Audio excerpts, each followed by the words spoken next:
All right. Hey guys. This is just kind of a video talking about mine and Mitchell Cimino's Worlds performance, pretty much. I'm joined with Mitch. Say hello. Hello, Um, I am here. yes, we are both here. But we ran this like kind of weird mix-up of a Hange deck. At least to me, I thought this would be horrible. When a little over a week out, I would say, and then I started testing it, and it was like running really well. So I'll kind of go into what we realized and why it was working, and like a little bit of the math, and then I had Mitch work on ratios with me, and then we did a lot of testing into individual matchups in the meta, and we just decided it was a really good pick, and it performed really well. Day one of Worlds, I think we both went X1 and 2, right? That was your record Yeah, as we well? we yeah, Yeah. we both wound up at 4-1-2. And I know we both had the same record because round seven we paired into each other and I did. Yeah. So So we were eighth and ninth after the 7 rounds, and then we both crashed out in top 32, which yeah, that was yeah, cool. I But mean both of us got somewhat unlucky in different regards in top 32, but I think that when Wub like pitched the deck a couple weeks before Worlds, and I guess a couple weeks is like generous. I would say like a week and a half before Worlds. yeah, The idea seemed very strong. Toby Cooper, Fruit Drew Tropical Snow, I believe, did pretty well with this in the OCD top cut.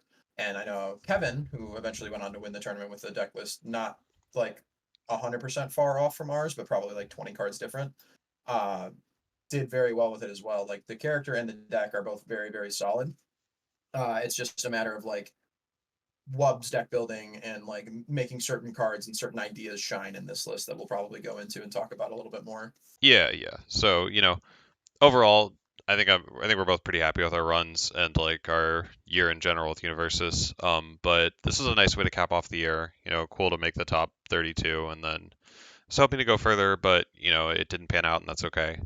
So Yeah, I unfortunately hexed Wub. it's all good, man. So just kind of like a little bit of talking about Hanji and everything. So I sort of started looking at this character with the ban list in November when we hit Twisting Azure and Risky Encounter because I honestly thought it was the most boring thing ever when the Hanji deck when it was coming out was just 4 twisting, 4 risky, like whatever, it doesn't matter, none of this matters, plus my checks minus yours, yada yada. So after that ban list hit, this was like, so we made this a few weeks ago, but this was kind of the idea that I was thinking of at first, where I was like, well, what if combined firepower stuff is still just good? And this particular two check plow through enemies was kind of like the thing I was focusing on, like playing combined, hitting things like avoiding conflict, because then it gives 1 damage from the combined, removes for 2, so that's 2 plow through responses, and it was like this fun one shot thing. I took it to a few LQs and won them and stuff, and like it just felt very high rolly, but the nature of that format when Bert 2 was around was like you really needed to hit very hard very quickly. And this deck was trying to kill Bert before he flipped because you were never surviving a flip Bert. Is extremely hard on Hanji, I would say, just in general, because you're getting your stage reset and like that's just back breaking in this character. Um, so anyway, the ban list finally hit after Nats, and I felt like I could look at this character again because Bert was substantially harder to use. Still kind of the same on offense, but much easier to kill on the defensive side and everything. So I came back to this deck, and my issues with this deck were one, the two check on plow through enemies is messing up your build a lot. And the second part was I didn't really want my Worlds event to kind of come down to things like combined firepower mills and everything. Because sometimes this deck would, I think you noticed this maybe in testing too, where it was a little hard to Mhm. hit like 30 to 35 damage on like a single Yeah, plow through. Like you could get it to 20, but getting it higher could get kind of difficult. Um, yeah. It's also like very telegraphed, right? And like a lot of the yes, lists that yeah, play plow through or play attacks like I don't know, like any of the ones that like wear stats pretty well or like buff themselves through like iteration, like Stomp of the Female Titan or plow through again in like Elder lists. You can see it coming like from a mile away. The advantage being in like any of these decks that play them well are that like an Elder, you can like tutor it from your discard pile, or an Right. Hanji, you can like trigger your remove from play abilities like with your character's face. But it is still just at the end of the day, this is the one that's going to kill you turbo. But Hanji, like by virtue of untapping herself for her ability, lends to playing strings a lot better. Yes. And I think And that's part of what like we wound up realizing. right, yeah. Oh, and the one the actually the other issue with this deck in particular was card economy. I just felt like um you kind of burned your cards very quickly and it made it very hard to like stay alive. There wasn't a lot of value engines going on, and that was sort of what led me to make this Hanji deck originally. This one here was I focused on a couple synergies. I'm gonna go card by card here in a bit, but like in particular, like Button Collector and Replicator Enthusiast was like this really neat. I'll just mouse over Button Collector so we can keep it here, but like this synergy was awesome because you could like build in, you could have a couple of these in your stage and use one, and then Hanji would put it in your discard for Replicator Enthusiast, which was great because it would allow you to draw like four, maybe six cards, like with Falling Heel Strike and stuff like that.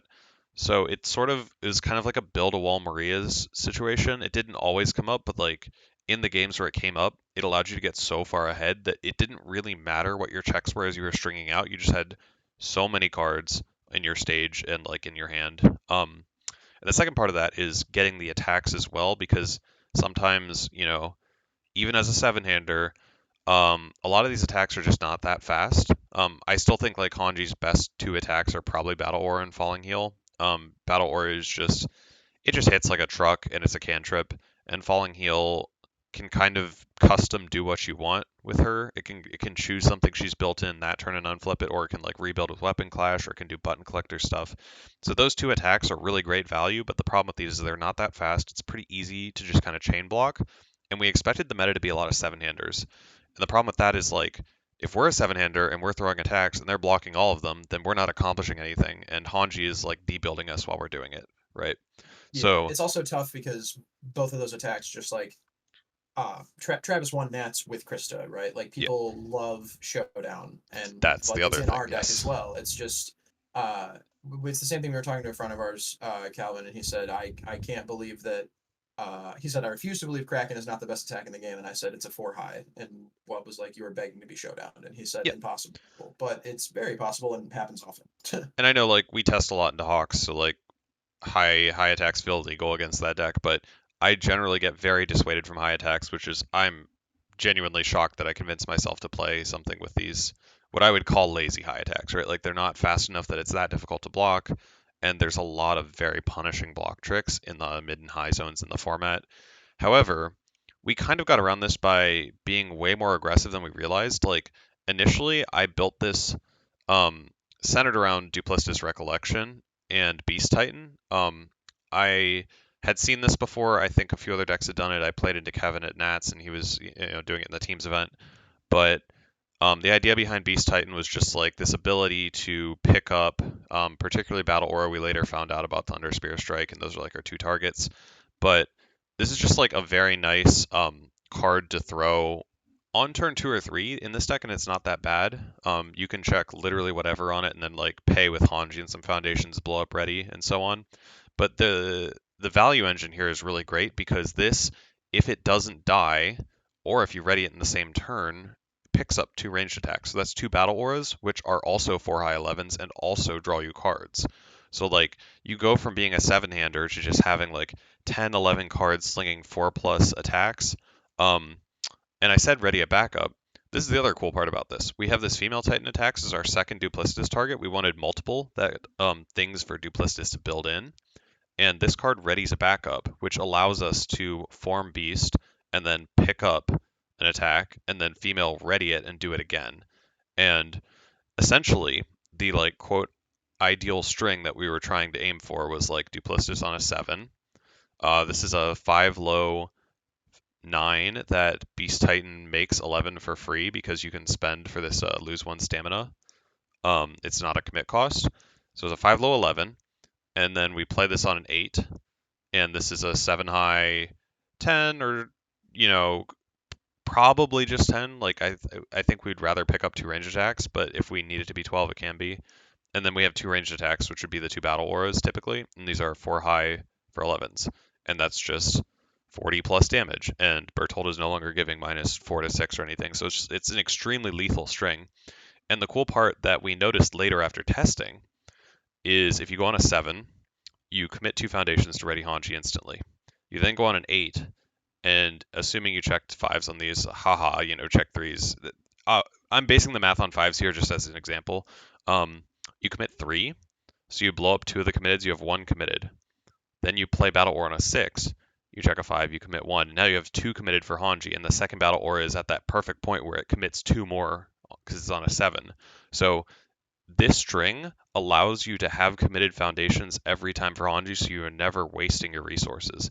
And when we realized that, we're like, wow, this is a really efficient string. It's 2 attacks, it turns into 4, it draws you 3 cards, and it's like a very lethal amount of damage. And that was kind of what spawned the deck.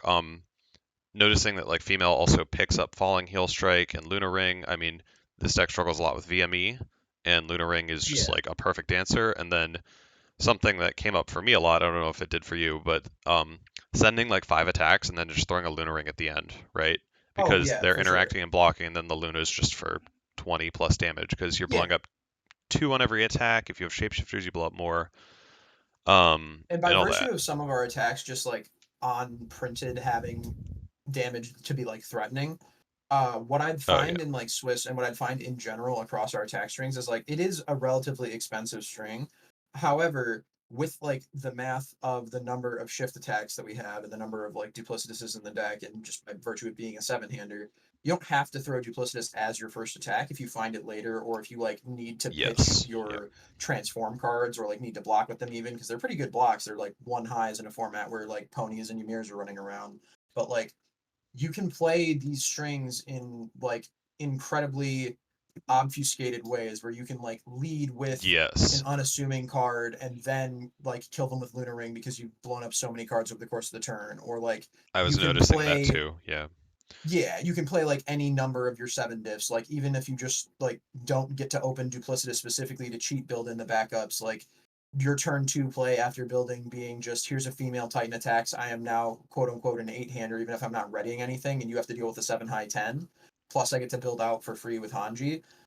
Is like very very strong, And and on then top this of that, just like is yeah, then this is getting you an attack the next turn, or like one of correct, these if yeah, you poke with it it's as well. forcing, yeah, it's forcing in like haha lore effect, haha.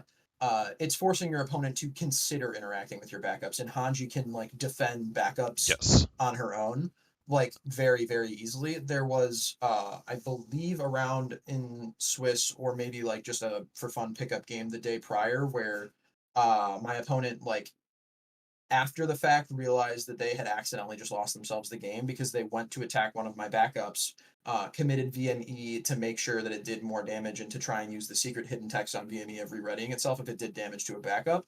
And I blew up an I'm with you and used Hanji to -5 damage the attack, so their VME was just committed and they wasted a resource and they had to Hmm.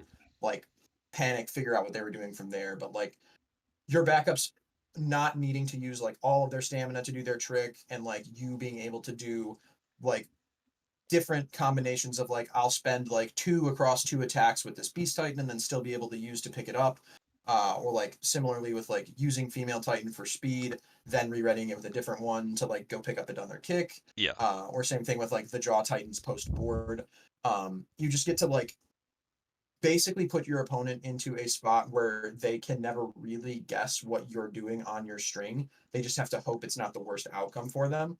And you have like all of the onus on your turn whether or not you want to stop. Like you'll see if you watch back the finals match of Broberg versus Travis, while not necessarily the same deck build, Hanji does get to just leverage the fact that like, okay, I'm starting to attack you with like 9 foundations in my stage. You must respect every single one of my attacks because I can like filter and go grab whatever, and then he'll just like stop and build. Yeah. Right. So like you get your opponent to waste resources because this deck It's demands respect. Like it's like the perfect pivot deck where you can just sort of play one of these and then decide you do your thing. Like it doesn't matter what your opponent does. You stun one, you give it 2 damage, you build, give 3 90% of the time, and then you just stare at your opponent and you see how they interact. Are they DRing it? Mhm. Are they minus speed? How do they block? Are they putting a mid block on the table? Like, you know, there's a lot of high attacks in this deck, but additionally, something like why we included Thunder Spear Strike um, as a range that we can pick up is if we do this duplicitous female string. Female is a very difficult high attack to block, and then these are just lows. 5 low, and these are 6 low 5s with powerful 3. So like Mhm. you can actually just pick your zone and overload it, um, without even really needing to draw those attacks necessarily. You just kind of you do want the duplicitous and stuff like that. But yes, I did notice that as well as I was playing. Is that like sometimes I would just go 4 diff, 7 diff, or something after my opponent had blocked a few Mhm. things, and I'm like, this one is fast enough, and now there are 2 cards in your card pool, so this one will hit you, and now I can just unload onto it. Yeah, Um, because like if you roll like on a 4 on a 5 and you have like a 4 build on your turn 1 and you check like either 4 5 or 5 5 on those first two, you can just go all right on a 9, and if you check like a 3 you're fine. You just commit out including your character, re-ready, build one down, and then stop and like build from there. yep. But like yeah, it really is just kind of like custom how you like play your strings out. Like it literally is just like what is my read on what my opponent has versus like what amount of like water can I squeeze from the stone of like Yeah. what I have in front of me. I think I'm going to touch on like 2 other things in the attacks. The other beautiful thing about planning to go on an 8 is when your opponent goes breaker 2 Keikos or something. Okay, I'll play a 4 diff instead. Like Mhm. it's as if Yeah, you were trying literally. to do that same string instead, but you just walk directly through it because you already were planning on playing a much harder move, right? It's very rare to be just like totally locked out until you have several attacks deep in a string. And then Mhm. also like just notably like this does gain us throw. This is this is a way of getting through if we absolutely must. I did not Yes, like yeah. throwing Beast Titan attacks, but you know I did win games by just making something a throw when they're at 5 or whatever and just pumping Yeah, it. I very specifically in round 4 against TC, I had my line of I had a post board, I had a draw titan attacks built in, and I knew that I was never going to die on that turn, and my hand was a beast titan and a showdown, and I chose to like not build with Hanji at all. Let him throw like an attack or two at me after canceling the life gain part. And then he was at like I believe 5 or something. And he had like the life gain tools on board. So I made sure to use Showdown to block, and I tapped both of his vast hybrid foundations Yeah. that would like turn off abilities and stop this from gaining throw. Um, and he just like built out from there and passed. And then the only attack I threw on the turn that I killed him was Beast, sacked like a Knots Flask, make it a throw, and Yep. just put enough damage on it that he exploded. Right. So like Yep. sometimes it comes up, and on top of that, it's just like 6 mid for more than half of most people's life totals demands a block. And if they choose to use one of their like high zone block tricks, then all the better for it. Now we can play Battle Order Release, which is getting to beast numbers on its own. Yep. No, all our attacks hit super super hard. Like Falling Hail and Luna and or sorry, Falling Hail and Thunder Spear sometimes can be a bit smaller. They might just be for 5 or something like that. And this, like Yeah. if you choose not to build with Hanji, there are definitely times where it might not be smart to do it. But in Mhm. general, everything hits very very hard. So like our deck commands a ton of respect on defense. And we can use that to get away with a lot with like just playing something, see how they deal with it, and like go from there. Like playing female just building out after drawing cards is just great on turn 2. Obviously Yep. Battle War as well, but so like the rest of the deck, like yes, Knots Flask is unique now. It literally doesn't matter. You just build them down Yeah. with Hanji, like you just want one in your stage so you can use the effect, and then sometimes you use it, for the commit and so on. Replicator was insane. When you're Oh drawing my a lot god, of it was so cards, good. this card just turns those cards you draw into foundations, and then when you can hit something better, like when it's building like a second enormous axe or a button collector, like it just does so much, and you don't care that they have the foundation. There's also matchups like Krista where you wait till they stack the deck, and Replicator says, I'm gonna check this 3, and you probably don't want to build because your top is a 6 a lot of the time, or whatever, or the thing you wanted to stack, right? Like they don't want to Yeah, build yeah. that face down. They Um, put it there for a reason. and then like we're fighting actions in the main. Genkai is just so that we command respect, and then A lot of this deck's offense is on taxing blocks, so like stripping a card from their hand is really nice in that case. Let me just sort Yeah, my this. round five opponent, Connor from the UK on Godzilla, I won 2-0 against him, and both of my lethal lines were form Genkais. Because like a lot of people are playing not necessarily like lazy defense, but like disrespectful defense, in that they're holding like one card in hand, and you see a lot of people like Yeah, leveraging it first just doesn't enhanced work against Botans this to deck. Yeah, yeah, leveraging like first enhanced Botans in this deck, or with like right. Yeah, Genkais for even, sure. or against like other chaos variants, they'd be playing like horrifying realization, like okay, form, get rid of the one card you wanted to keep for defense, and like see if you can have it from there. Yeah, But yeah, I like two games in a row. Genkai's the last card in his hand and just threw an attack for like 15. And it literally can be any attack at a certain point in time in this character because, like you said, you just put so much damage on everything. yeah. We're just +3 on face, and then the I'm with yous and Knots Flask and whatever else. It gets crazy out of Mm-hmm. hand. In terms of foundations, I think it's pretty standard for Hanji. We went up to 11 zeros. I think there's a pretty substantial bump in your odds of having a zero when you're running like 10 instead of 8. So I definitely wanted that. And then like we were a bit worried about Godzilla. It was testing okay, but we included the additional syndicate target. I'm sorry, Phil Birch. Yeah, it is what it is.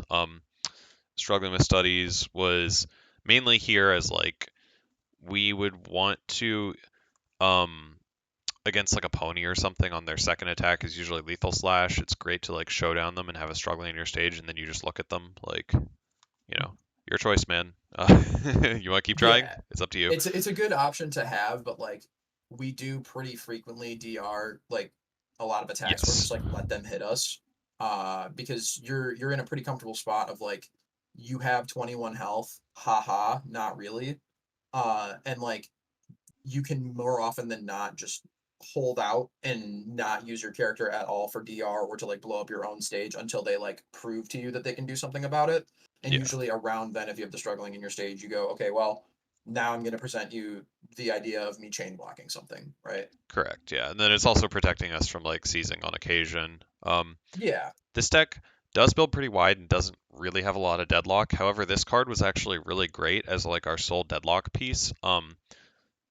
Very funny moment where I built it in with Weapon Clash against a Heaven Piercing Ice Wall, and Justin readied it, and then I responded Outwit and drew immediately. But in general, That's very funny. Hanji will build this down and draw you a card. Falling Heel can unflip it, but when your opponent is in deadlock, you just get rid of their best piece, and then sort of fight through the rest. Typically, sometimes Showdown can help as well, but this is like our only real deadlock piece, and it's honestly enough. I don't know if there's really a deadlock that we're that scared of. Like focused attack is rotating, and probably kills us anyway for other reasons. Right. Things like Vile Seizing, like we're just DRing, so like we don't care that our checks are -2 for the turn. Um, it would take like some crazy, crazy deadlock to feel like our deck would be punished for building beyond 10. It just in Yeah. general, And like we can get out of deadlock on face if and we we really can, need yeah. to. But on top of that, like our deadlock like threat or our answer to our opponent's deadlock is our attack string just being like 5 to 6 attacks if we need it to be. Our Like attack string is just like around the size of their hand size, meaning they just mhm. have to do something to be able to deal with every single card we're throwing, or each one's a third to a half of their life.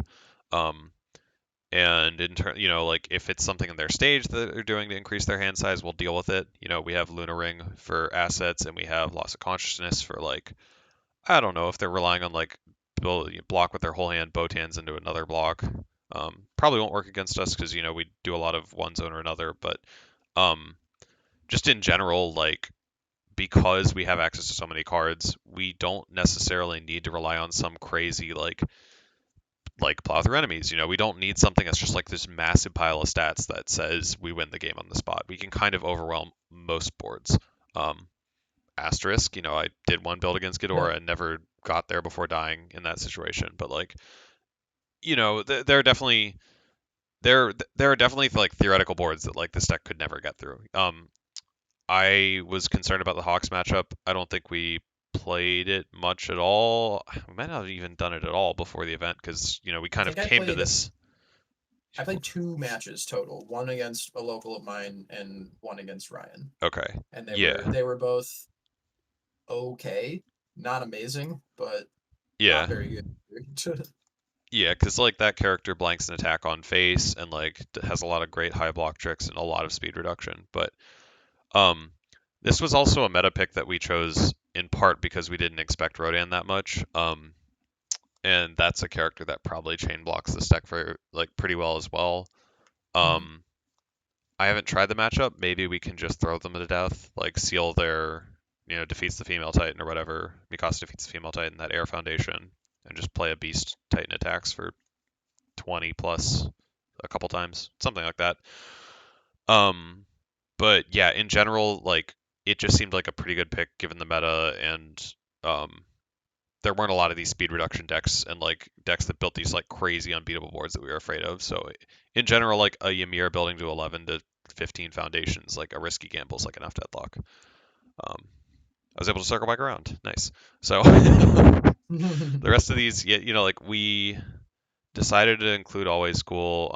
This was desperate struggle on the side at first, and then I think Mitch made Yeah, the there's right just call there's putting it. just Yeah. yeah, there's just like too many ways to interact with like people's cancels to your cancels or people's like answers. Yeah. And always cool like is a response speed thing that lets us also trigger like if we need it a mortal shapeshifter or like greater goal or any of our other like things to at the very least throw their math off even more or like at all. It always is just like at worst you can use it to free build too. Like I often when I was like able to make more aggressive plays. If I knew my opponent was like, or if I could telegraph that like my opponent's string was ending sooner rather than later, or if I had like a showdown in my hand to make their string attend or end earlier, I would go like, okay, always cool to build. As long as my showdown block is passable, you are not throwing any more cards at me, and I scam the Yeah. free extra foundation out of it. And sometimes you get to hit like loss of consciousnesses, or I'm with yous, or Yeah. risky gambles, or like anything that you can Something you can unflip unflip with. with falling heal. Yeah, Right. Yeah. correct. Yeah. So it's just like it's pretty similar to like the old like death turbo build lists of like you just play a bunch of weapon clashes and a bunch of always schools because it's worthwhile to just like freely build the top of your deck. Yeah. And then, not running the 2 check, we're able to also ramp with this card. This card felt ridiculous when you were able to use Oh yeah. it and pay for checks or give 4 damage and then build in a ready or like replicate or another Hmm. one. Like, it's super nice to have this card. And I didn't get to play it usually when I was playing Hange because I kept sticking to that 2 check, which I do Yeah. love that card. But, like, I definitely think we made the right call for this event. Oh, for sure, for I don't sure. think any of this stuff is that abnormal, so I'm not really gonna talk about it. Yeah, It's all not just really. Like standard stuff. our ratio, yeah, our ratio of like their greater goal and immortal shapeshifter are three ofs a piece as opposed to four ofs because like we needed space. Like this number worked out math wise for a couple different Yes. reasons, and like we didn't want four greater goal because we need some cards in our staging area to be face up, and we didn't want four copies of immortal shapeshifter because sometimes it's not activatable and like at a certain point in time once you get your shift cards in the discard pile you don't need to keep milling because like you want to like wait to hit your I'm with yous or your loss of consciousness is Hmm. either like from your hand at your own pace or like later on defense. Yeah, And and then for loss was like absolutely the correct call. I think at first we were thinking about like seal of approval from Undaunted mhm, Raid.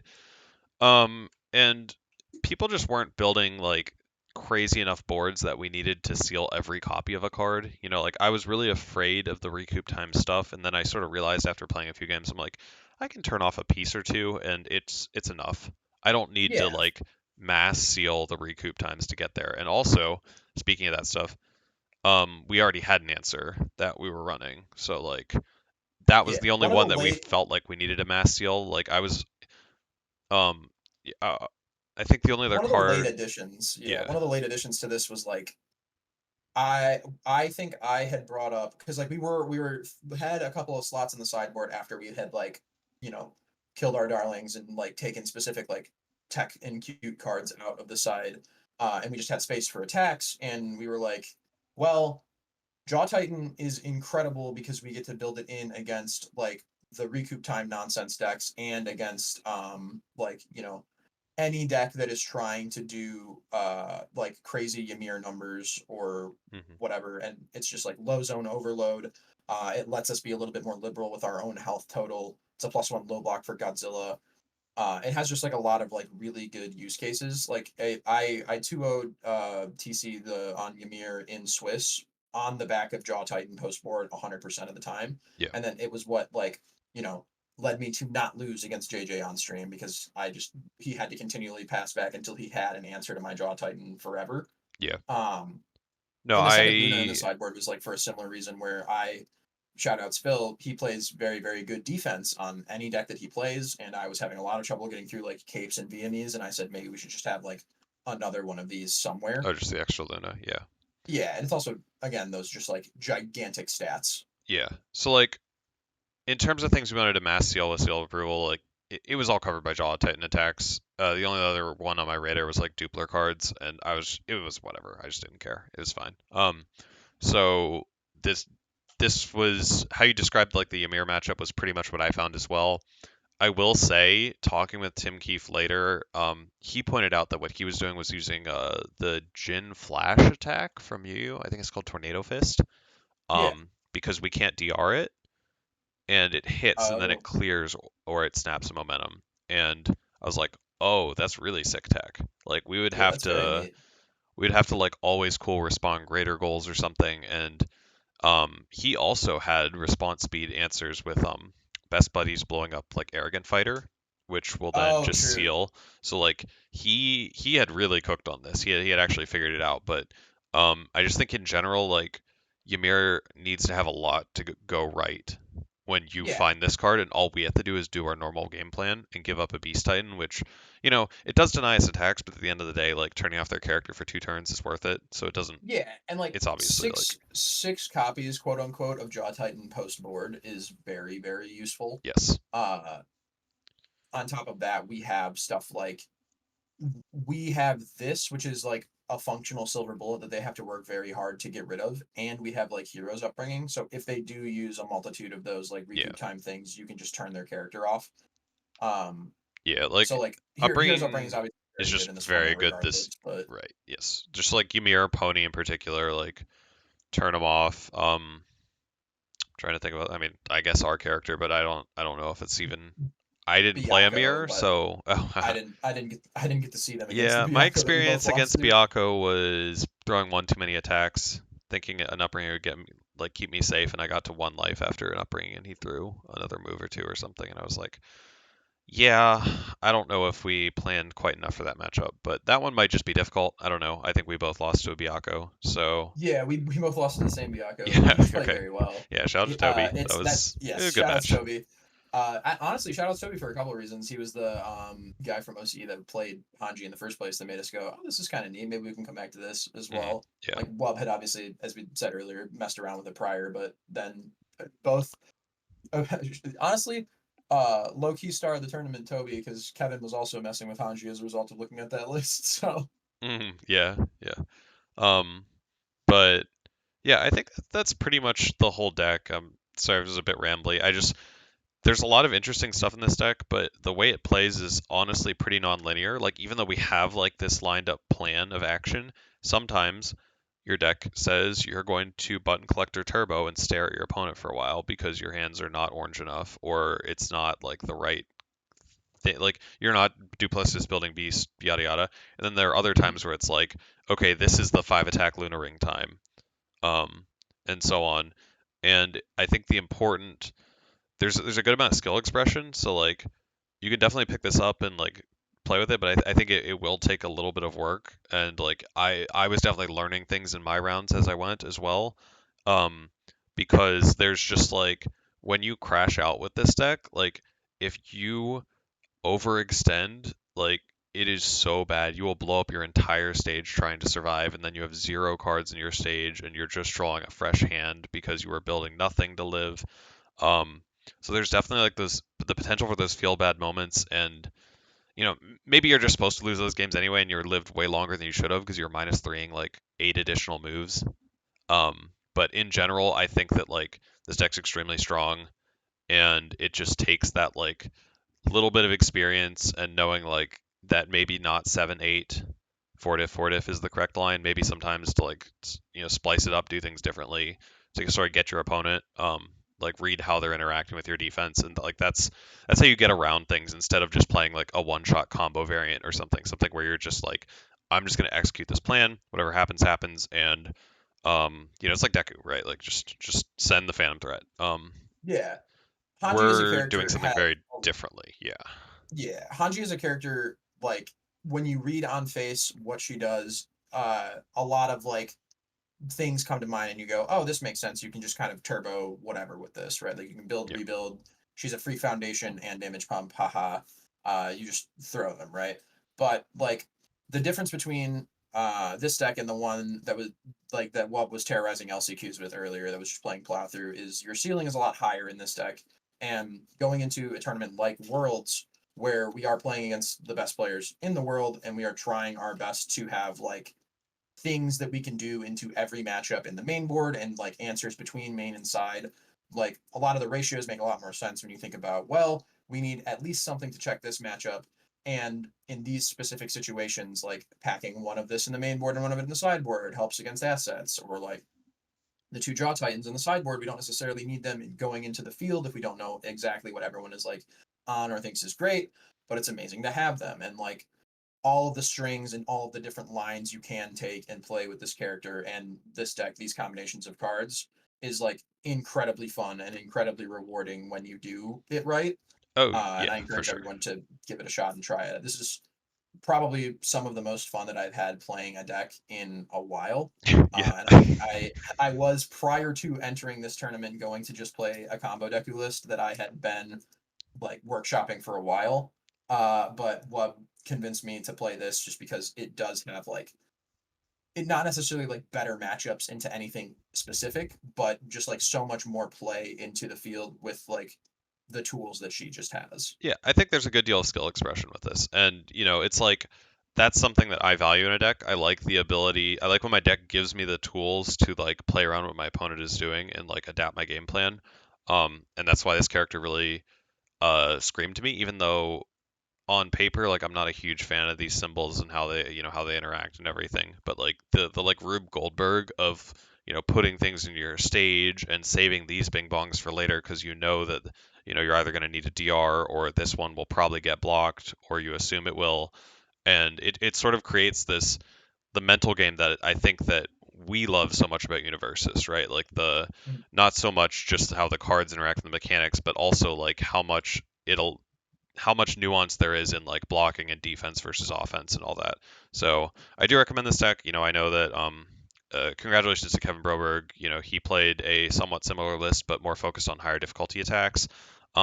We are not a safety fours deck. We're way more like stringing out. I gave this deck to Mitch for a few days and was busy and then came back and I was like watching him play it and I'm like, you're just stringing out like Ochako 4.